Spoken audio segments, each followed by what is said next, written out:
хэмжээгээр нэвтрүүлэг Монгол Улсын Хошоо Баатар, Монгол Улсын Баатар, Хорлоогийн Чаасангийн нэрэмжит Хэдийн цэргийн 198 гаруй ангиас өглөөний мэндийг та бүхэндээ хүргэж байна.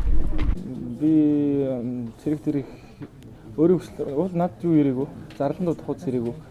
Тэгээд би өөрийн хүсэлээр Баян зүрх дүүргийн цэргийн штаб дээр очиж зарлан дуудах хуц өөрөө бичүүлсэн. Энэхүү нэвтрүүлгийг үзэн суугаа нийт Монголын ард түмэн болон дэлхийгээр нэг тарсан шагаа шиг бүх Монгол турхтанд энэ өдрийн мэндийг хүргэе. Мөн Улаанбаатар хотод суугаа хайр дээж, хоёр дүү, Зохион аймгийн цагаархан сумд суугаа эмээ, ах эгчнэр болон наах зах нартаа бүгдэнд энэ өдрийн мэндийг хүргэе. Буурал дэний цэрэг нэрлэг халахын голын домог дэвтрүүдээс хүн мэдчилж байна.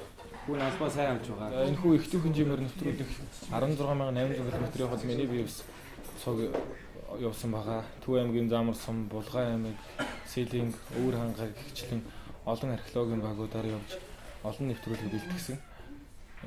Энэхүү их түүхийн аялалд ээж юм зүтгэл маш их байсан учраас би өөрийн иргэний цэрэг үүргээ биелүүлж эр цэргийн албанд өөрийн хүчийг шалгахаар марцсан байгаа.